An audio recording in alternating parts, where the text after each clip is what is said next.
Michael Jordan is not only the best basketball player, but he's the most exciting basketball player to ever play. Tatum fires away, pumps it in, 51 for Jason Tatum. The Big Three NBA podcast is powered by Prizepicks, the exclusive daily fantasy partner of the CLNS Media Network. Hello, everyone. Welcome to another edition of the Big Three NBA podcast. Your usual crew, Sherrod Blakely, Gary Washburn, myself, Kwani Lunis. Thanks for being here with us again, hopefully. How are you two doing today, though? I'm happy, but not as happy as Gary Washburn. Yeah, Gary, why are you so happy today as we record? Well, if y'all know me, y'all know I'm a Cal fan. That's my school. Shocker. Yeah, shocker. And we just lost 4 overtime games Saturday to Notre Dame. Mm-hmm. So we come back in the first game of the ACC tournament, play Virginia Tech, and go to double overtime where we win. So I'm just thrilled that Cal actually won a game. They won a clutch game, first ACC tournament game ever. I should be down there, but I was like, do I want to go see us, in the 15th seed? But I made that mistake. But next year I'm there, wherever it is. But it was just good to see my school come through in the clutch and win on a rare occasion. So I'm in a good mood. Next is Sherrod Syracuse Orange against Florida State. We'll see who wins that one. Mm-hmm. But anyway, that's the next game. Sherrod Syracuse team. it's Boston really College, nice. Unfortunately, did not make the I know, to be an ACC school on an podcast. I thought everybody at ACC got in. That we just didn't punch our ticket. We got the wrong flight to. Yeah, just got punched. They just got punched, Gary. Yeah.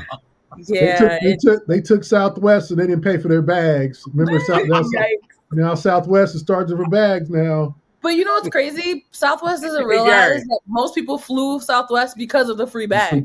We'll see how that goes. But yeah. You know how that went, Gary. When they got there for the bags, they did the old school. Wait, where my wallet? Whoa. What? $40. Yeah. So sad. Of course, yeah. Southwest. You got $30. I don't like it. It's terrible. It's all good though. We'll talk about the Celtics now. Let's focus on them. They're closing out their homestand, 7-game homestand at that. They're playing the Thunder on, what day is it? Wednesday. But until then, they had, obviously a pretty decent stretch. What stood out to you from the homestand? Let's start with that. How deep they are. I mean, I think we all thought the Celtics could go deep, but I mean, basically they went with like preseason, middle of the lineup, end of the bench guys and beat Utah. And I know Utah is not, looking to do anything other than just play hard, but don't necessarily win games. I get that. But the Celtics have shown really throughout this run at home that they have the ability to get not just good play from guys who are stepping in and filling, but actually great performances. I mean, you look at Peyton Pritchard, Derek White, both dropped a 40-piece in the same game. No Celtic tandem has ever done that. Sam Hauser the other night hit him with a double 33 points, had 7 threes in one quarter, 9 for the game. I mean, you start, and we're not even talking about Tatum. We ain't talking about Brown. We ain't talking about Porzingis, but we will talk about Porzingis later. We definitely got to talk about him. But the Celtics, the way that they have really kind of established themselves during this homestand, I think they reminded folks that they aren't just a one-trick pony, that they are a deep team. They're a team that can beat you lots of different ways. Jaylen Brown had the bully ball game going on at home, which he's very good at. And you just go down the line, and pretty much everyone who got an opportunity to play did something positive for the Celtics during this homestand. Yeah. Yeah, I'm impressed. 5-1 so far. The only loss was that first one to the Cavs. Right. But a good win over the Lakers. A good win over a Portland team that's actually competing for a playoff spot. You do what you have to do to get past Philly. You do what you have to do to get past Utah. So to me, I thought if they've done well so far, you were thinking if they go 5-2, that's a solid homestand. You didn't want 4-3. Now they got a chance to go 6-1. Obviously, the biggest challenge will come Wednesday with the Thunder. Yeah. But this is what you're doing. You're basically clinching the number 2 seed. They're not going to catch Cleveland, but you're clinching the number 2, so you give your guys rest down the stretch. The hard part of the schedule is officially over. I think the last 2 challenging games they have after Oklahoma City is Memphis and then the Knicks again. The rest are, 2 against Phoenix. You go back to Utah, Portland, San Antonio, Washington, Orlando, 2 against Charlotte. So games that you should win, and you should give guys some rest. So I thought this plan turned out perfectly. You were able to get some quality wins. You beat the Nuggets on this homestand. You beat the Lakers. You took care of business against the Jazz and the Blazers and the Suns. And the Sixers. So to me, I think it's all thumbs up. Now, did you want that Cleveland game? Of course. Right. But they were missing 2 starters. But hey, Cleveland's a good team. Cleveland's the best team in the East right now. So you just tip your cap to them. And if you could finish this homestand 6-1, then we'll see what happens tomorrow. That's impressive. And then you can start paring it down a little bit, getting guys some breaks, and locking in on being ready for the playoffs. To that point, what do you think it says about this team if Cleveland is the only loss of this homestand? I think it says a great deal about their resiliency. And also they're not playing, Tatum's taking a couple of games off. Jalen's not 100%. We all know Kristaps hasn't been there the whole time. Drew Holiday's playing with kind of a broken type of finger. I don't want to say broke, but maybe tendon damage in his right pinky. They're getting great production out of guys like Peyton, and then Sam Hauser with 33 points against the Jazz. Derek White's stepping up.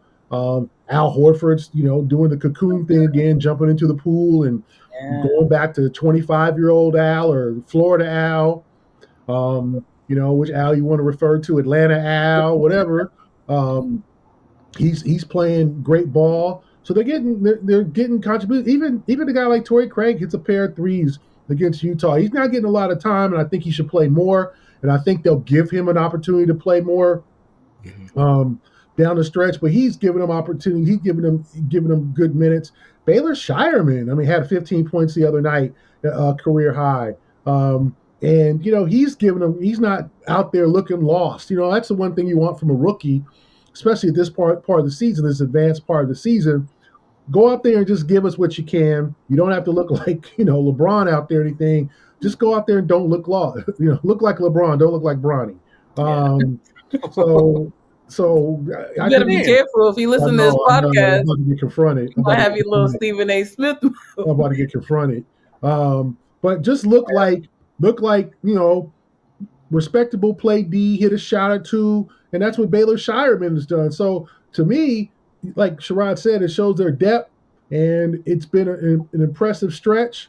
And they've taken care of business. Things got a little hairy against Philadelphia. Things got a little hairy against Portland. Things got a little hairy against Utah. That's going to happen, I guess, but they've closed out all those games. Yeah, the thing that I probably like most about this stretch is that they really are finding different ways to beat teams. Like, we've seen them lean heavily on the 3-point shot. We've seen them play bully ball. We've seen them go through stretches. Like in the Utah game, for example, after Utah tied the game up, it was a wrap after that. They locked them up defensively, made the shots they needed to. They've shown the ability to not necessarily, flip the switch, so to speak, but just turn the wattage up. The switch has never really gone off. They just turn up the wattage a little bit and give teams a little bit more trouble and just frankly shine a little bit brighter as far as who they are and what they can do. And to me, the best part about what they've been able to do is a lot of their success has not necessarily been riding the backs of Jason Tatum, riding the backs of Jaylen Brown. They're finding other guys that they can lean on to get some things done. And we've seen all season long with Derek White. He's been arguably the best clutch player, certainly on this team, arguably one of the best in the NBA. But they're getting other contributions from guys as well down the stretch, doing lots of little things. Like Shireman, for example, he had the game where he obviously had 15, but he's seen action in a couple other games and is doing a lot of the intangible things like tipping a ball out, for an offensive rebound and leading to a 3-pointer from Peyton Pritchard.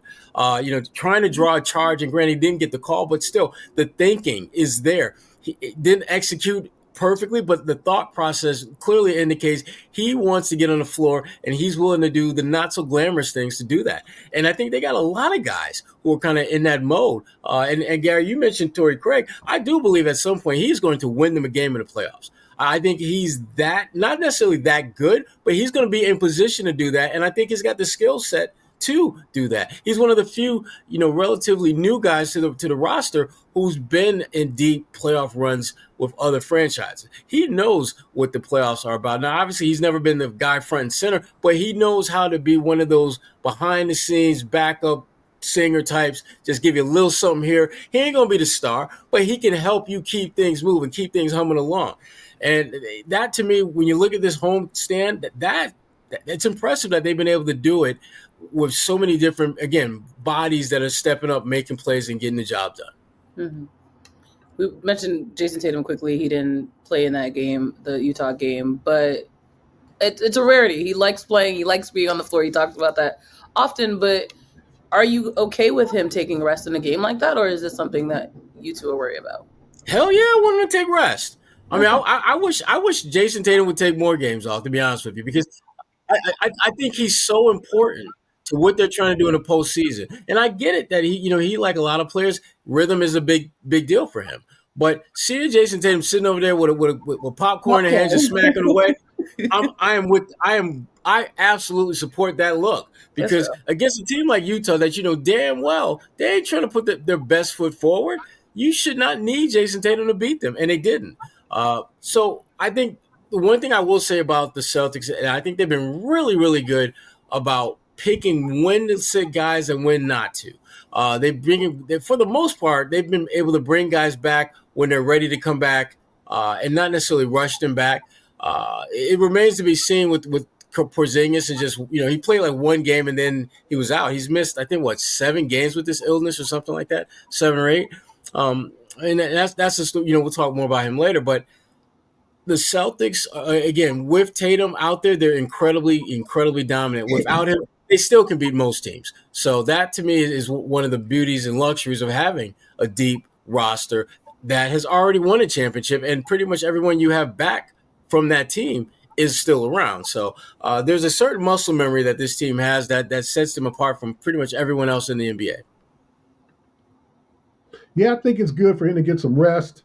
And I think he's finally kind of determining and deciding, hey, like, I'd love to play every game and I want to be out there, but I need my rest, and I want to be ready for the postseason. So I think, I don't think it's been as hard probably as it has been in the past to talk Jason into missing games. I just thought he said a very interesting comment. He's like, after the Laker game, he's like, hey, I've been probably playing in all the last 18 games, and I thought that was a good hint for, like, hey, I'm gonna get my time off, so give him a break. And I just think you got, this is what the schedule, the soft part of the schedule is for. You got another game against Utah. Mm-hmm. You got another game against Portland.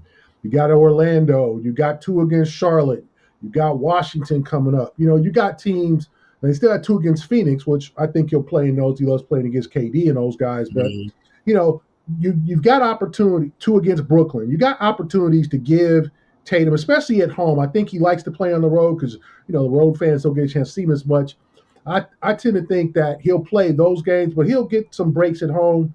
And I think it's good to see him fresh. He's not quite hurt. I think everybody's playing injured. Everybody's playing with a knick-knack. Everybody's playing with soreness somewhere, right? Jalen's definitely playing with it. We all know Al, Kristaps, Drew is playing with the finger.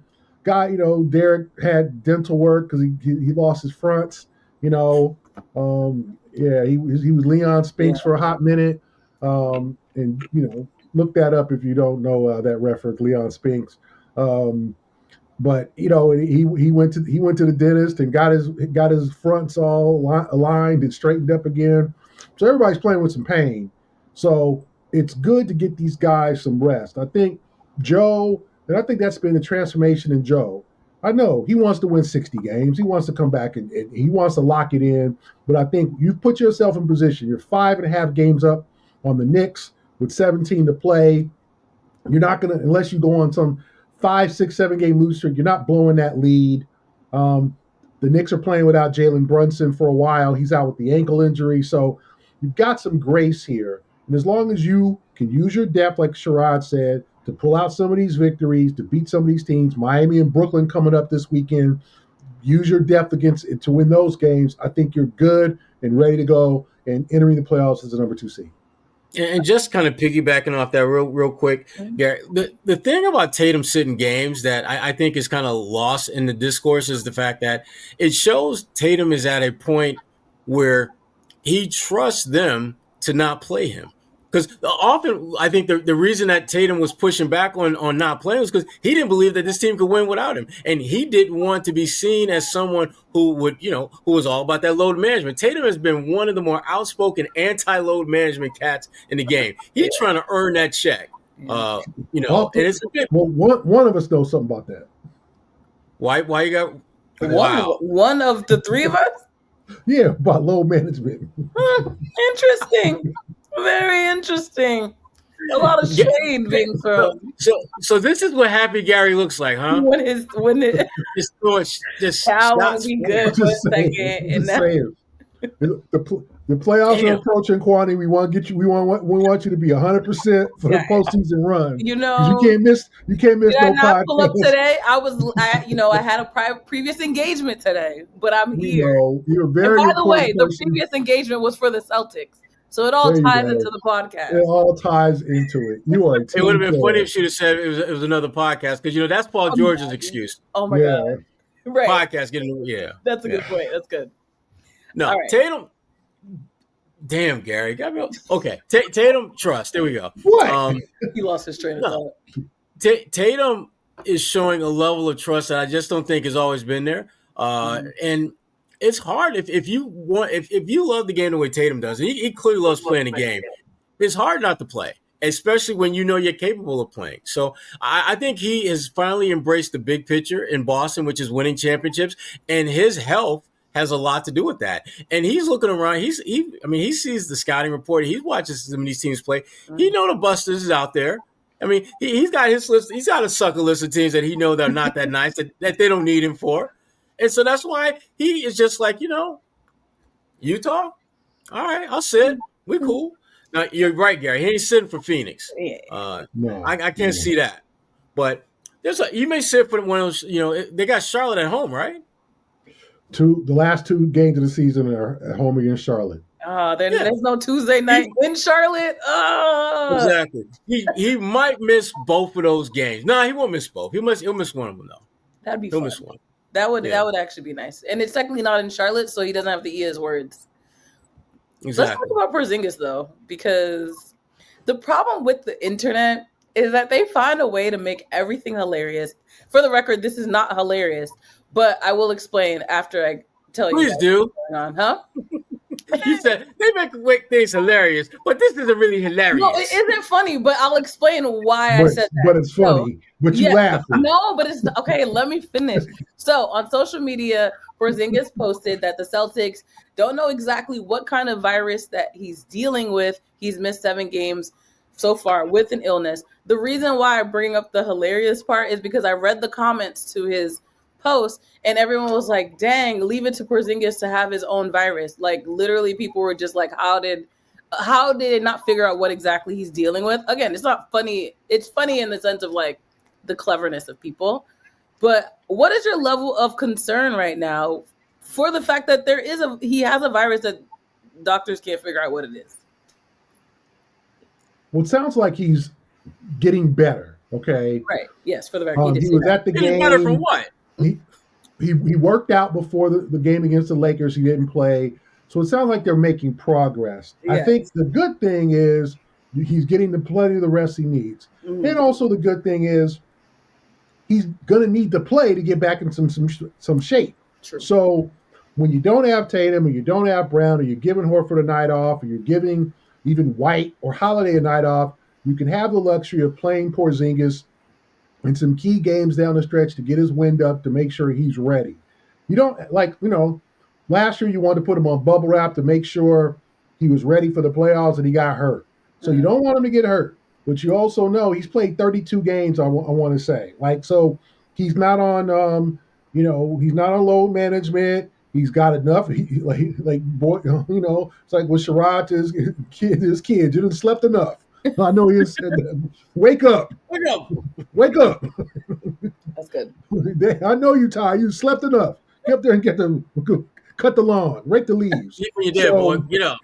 Dang, every father the same. Wow. I know Sherrod done said that, and we done had said growing up had that said to us. So, Chris Tapson had enough rest. So now go in there, get some games together, get your minutes up, get your shape up, stay healthy. When it gets to a certain, if he's just pull him out if he's not feeling up to it, and make sure get him to the finish line healthy, because he is obviously you want him playing in every playoff game. You don't need no load management in the playoffs, or he's not quite right. You want him right. So maybe in the long run, this illness was a blessing in disguise. Then they can see what it's like without him playing against these elite teams, because they might not need. They want to flourish in the minutes he's on the bench. So play Oklahoma City without him. Now Oklahoma City has got Holmgren back, and they've got Alex Caruso. They didn't have either in the first meeting. They still whooped the Celtics' butt, especially in the fourth quarter. So it's going to be a challenge against the Thunder. But you want to see what your team is like without Porzingis, because you might have to play some games without him. You might have to play some extended minutes without him. But you also want him to be healthy. So as long as he can get over whatever illness this is, he'll get him in shape, he should be fine. Yeah. But Gary, here's my thing though. You're right. You want him to be healthy, but that's the problem. If you're dealing with something that I don't know, how do I know when you're going to be healthy? Or better yet, or even worse, bigger concern for me is that you come back, you show signs of being healthy, and then you have a relapse because we never knew what the hell you had to begin with. That it makes me a little bit nervous for them to not have a clearer vision of exactly what he's dealing with, because you can't adequately treat something that you don't know. Yeah, it's a moving target that you just can't get a full ability to lock in and figure out how to fix this and move on completely from. So yes, he is getting better, and yes, he is improving, and he certainly is someone that you're going to lean on in the playoffs. But the fact that he is dealing with something that none of us really got a true feel for. Also, 5 years to the date of what ended up being a global pandemic, I don't think that it's just not settling to hear that you have a virus that we don't know about, because it gives everyone like PTSD essentially of like, wow, we just dealt with this 5 years ago, and hopefully, again, I'm hoping it's not that serious, but it still is serious to your point because we don't know what it is. Yeah, absolutely. And obviously, the Celtics, with or without Porzingis, they're going to be a good team, but certainly they're a better team with him. And, as we kind of get, inching closer and closer towards the playoffs, before I forget, let's give a quick shout out to our good friends at Prizepicks. The second half of the basketball season, it is here, and the race for the playoffs is on. Heating it up big time on Prizepicks, which is the best place to cash in on your favorite sports. Don't miss your chance to cash in as the league's best fight it out for playoff position.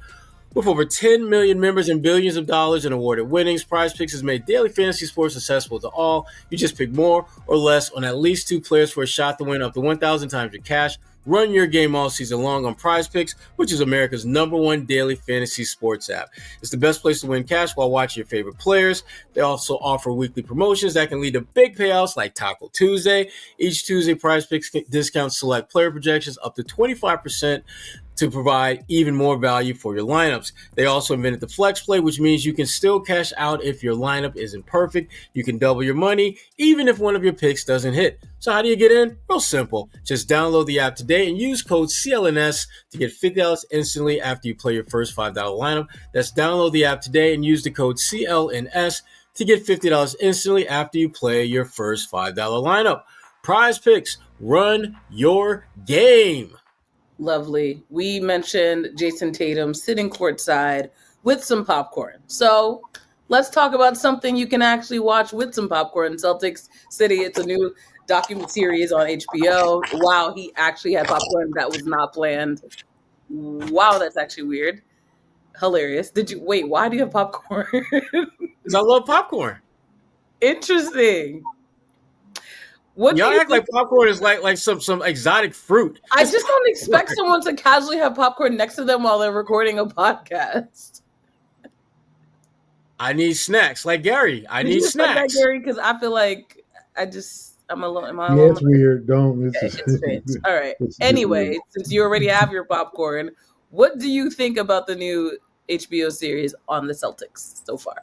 I know you're 2 episodes. It's still early. I think they're 2 episodes in now. Yeah. Most of the stuff is stuff that we've kind of heard about, talked about, but it's good to hear. To me, the best part is just to actually hear from the players themselves talk about some things. Whether it's Robert Parrish not coming to Larry Bird's defense because Larry talked bad about his contract. He's just like, I'm gonna just let you fight, and I'm not gonna get into it. Or just there's lots of little stories like that throughout the first couple of episodes. So I think it's good entertainment. I mean, it's definitely something that I would recommend people watch. But if you've been a long-time Celtics follower, there's probably not a whole lot of new ground that's going to be covered that you didn't know about before. That's good to know. Yeah. Yeah. Through 2 episodes, it's been solid. The information has been good. The thing that stood out to me is kind of the interviews that they've pulled back, archive stuff with Red Auerbach, with Bill Russell, with Wilt Chamberlain, and then some new stuff. Our friend Jeff Twist is in there. Yeah. Our friend, the great Tom Sanders, is in there. Hope Satch is doing great. So it definitely, reaches back to the history, not only of the championships, but kind of the city, and also Bill Russell's place in the franchise post Cousy. A lot of the transformation as a man he was going through in terms of being involved in the civil rights era, not liking the environment he was playing in terms of Boston, the racism that he felt. And then the racism that was going on and basically ravaging the country as a whole in the mid to late 1960s. So part 2 kind of ended at the end of the Russell era in 1969 when he, as a player coach, he led them to a second consecutive title and decided he was going to give it up. He was going to retire as a player and retire as a coach. And now I'm sure the next episode will approach the 70s, which began very slowly, but Tom Heinsohn takes over and leads them to 2 championships in the 70s. So, and if you're looking for more information, it's in the book, in my book, my Celtics book. Hold on, let me put this out here. And right next to I don't have any props for show and tell today. Oh wow! I got my. I didn't see that coming, Gary. So all the great events of the team's history. You want more specifics, more coverage about the particular games and some of the moments, it's in the book, but definitely and I think that's a good documentary on the history of a team and also the people side of it. So solid 2 episodes so far, 4 more to go. Wait, that being said, because you already wrote a book about most of this stuff, have any questions so far? It's only, 2 episodes in. Have you had any additional questions that have gotten your wheels turning about the franchise in general? It's kind of stuff that we've gone over, like the first all-black starting 5. Yeah, we knew that. That's in the book. They touched on that. And some of the poignant moments, Havlicek stole the ball. Mm-hmm. Some of the things I learned was just kind of Russell's, how do I put this, like his, basically, going to Medgar Everest's funeral and going to the March on Washington. Not that I didn't know that, but just kind of like Bill was woke. And Bill was someone who was not going to allow anyone to control his narrative or control his philosophies. He was going to do what he wanted to do. And if you were on board with him, great. If you weren't, then that's your problem. So I think a lot of it touches on Russell the man, which I think obviously is a very complex man, an amazing man. And hopefully young people can learn more about him, not just the 11 championships or what he did off the floor. Is a current Celtic that sounds just like him the way you just described? JB? Yeah. Very much so. Yeah, he's definitely embodied a good part of the first 2 parts. Yeah. Sherrod, any questions from you as you've been watching about this team or the team?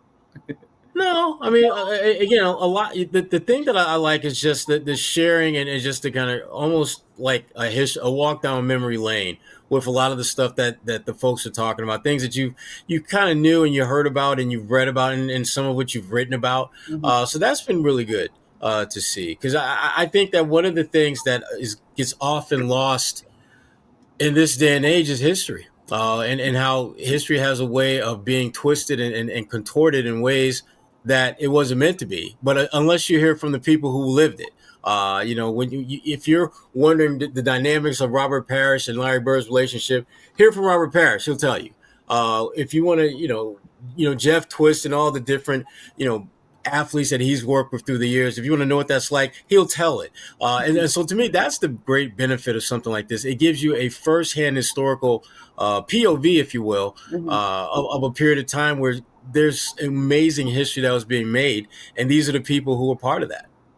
Well, that sounds good. If you haven't watched it yet, don't feel bad. I haven't watched it either. But the good thing is that only 2 episodes so far, so we have time to catch up. So I'll catch up and get on the same page as y'all. But let's go quickly around the league. Our favorite reality TV show that is the NBA. First, we're going to talk about Cat versus Draymond Green. Unfortunately, Draymond took a dig at Cat, basically implying that he was scared of Jimmy Butler, which is the reason why he missed that game against Golden State. Turns out Cat was actually attending a funeral for a friend who passed away relatively young and actually left behind 2 kids. Draymond later tried to step back, saying he was only repeating what he had heard, but also found a way to plug his podcast in the same breath.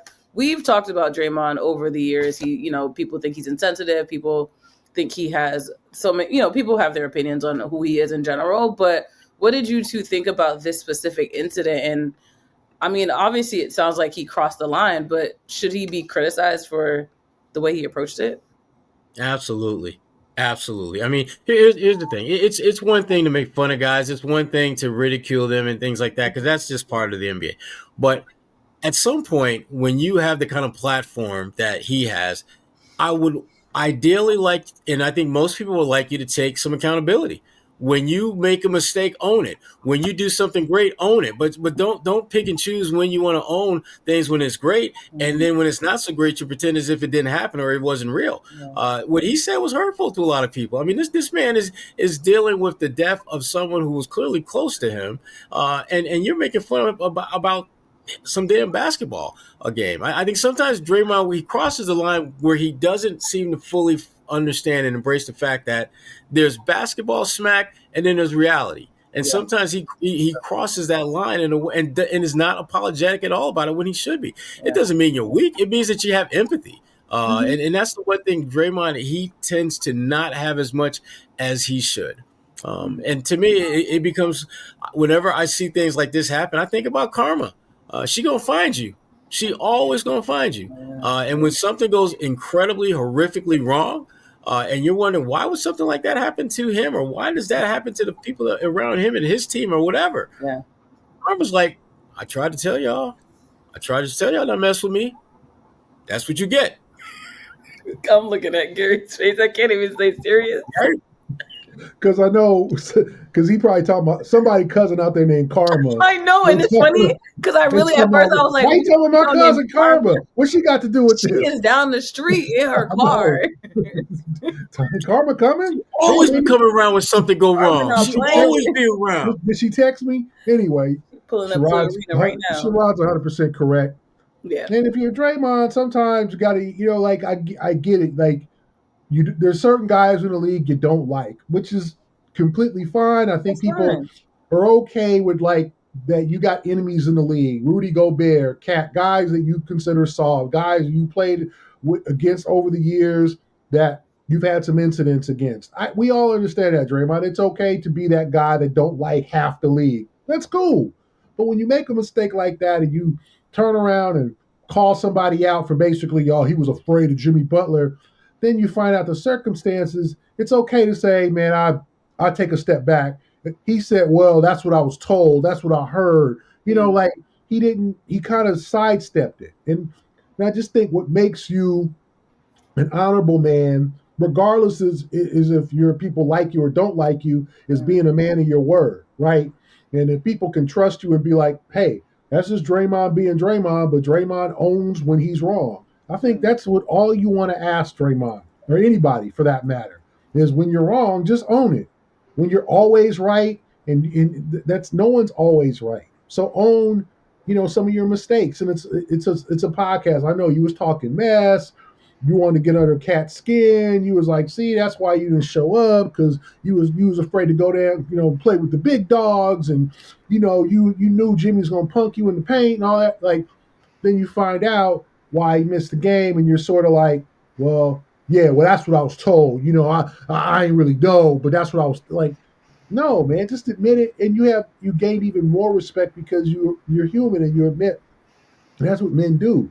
You admit that you're wrong. You admit, Right. Sherrod has had to admit he's wrong many, many, many, many times, right? So, and Sherrod's a man. He admits it. He's always admits when he's wrong, which is very often. Like when I think Cal's going to cover the spread and they don't. You're right. I was wrong. Right. There you go. Because I wouldn't bet on Cal either. So I just think it's like I don't think he cares if people like him, but you want people to respect you, and that's just not going to be respectful when you turn around and go, well, that's what I was told. Just own it. And people say, we get it, Draymond, because you know what? We would have thought the same thing if we didn't have the information. Like, it's okay to be human. And some of these dudes just don't ever, they go on these podcasts. It's not even Draymond. A lot of these former players, they talk about their careers like they was Michael Jordan. No, you weren't. You were not even that Adonis Jordan. Yeah, you weren't even Adonis Jordan. And shout out to Adonis. I mean, you weren't even. You know what I'm saying? Michael V. That's what Kwani was waiting for us to say. I didn't say that. I did not touch that one. In any event, you look at, and these guys talk their way up, and oh yeah, if I was that dude, I would have done this. No, you wouldn't have when you played. You didn't, or you didn't win a championship, or you weren't in this guy's position. So sometimes you have to talk with some humility, and that's all you want. That's all you want. Some of these guys talk with some humility, and that's what people listen to you when you take yourself seriously, but you also take yourself realistically. Some of these guys don't take themselves realistically. Well, speaking of humility, and I'm sorry, I'm just being corny with my segues, but LeBron James calls out Stephen A. Smith at a game. It goes viral because, of course, someone in the audience was watching. Stephen A. says on his show, I didn't want to address this, but because it went viral, my producer said I should. LeBron came to him as a man, protecting his son, though, understandably, as a father, really. But do you two think that was the right place to do something like that? You got this one off. Go ahead, Sherrod. No, go ahead, Sherrod. Oh, no. I'll take it. I'll take it. No, I'll take it. I was trying to be good. I was trying to be a good teammate. LeBron, if you're watching, we are unproblematic people. You ain't Magic Johnson and me. Go ahead. Go ahead, Magic. I got it. As a father, I do understand this almost, without even thinking about it, need to protect your son. I get that. I understand that completely. But the issue that I have had with LeBron throughout most of this whole Bronny scenario is that the issues that are creating this rippling effect are issues that LeBron caused himself. Bronny, I think, is a good kid. Yeah. I think could have been a solid college player and then potentially the pros. But he wasn't ready. And that's not being mean or nasty. Those are just facts. Yeah. I mean, you start looking at where he was drafted. You look at the facts that led him to being in the NBA, the type of contract that he got for the 55th pick, which is unprecedented.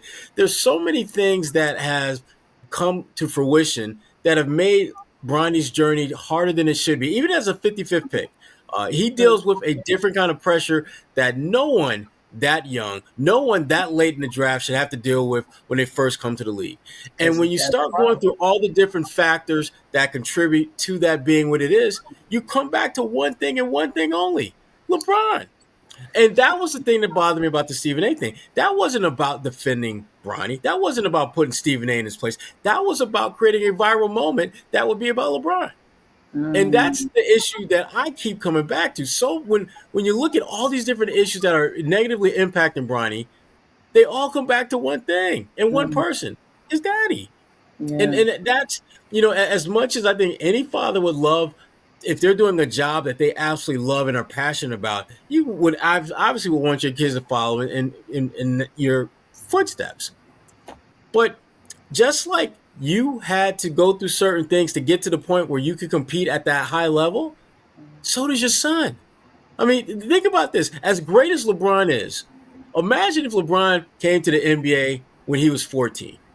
He wasn't ready. Yeah. He's arguably one of, if not the greatest player to ever play. But when he was 14, 15 years old, he wasn't ready. It took time for him. Obviously, his learning curve was faster than most people, but it didn't happen overnight. Same thing with Bronny. He wasn't ready for the NBA. You watch him play, I think he has the potential to be a decent player, but he's just not ready.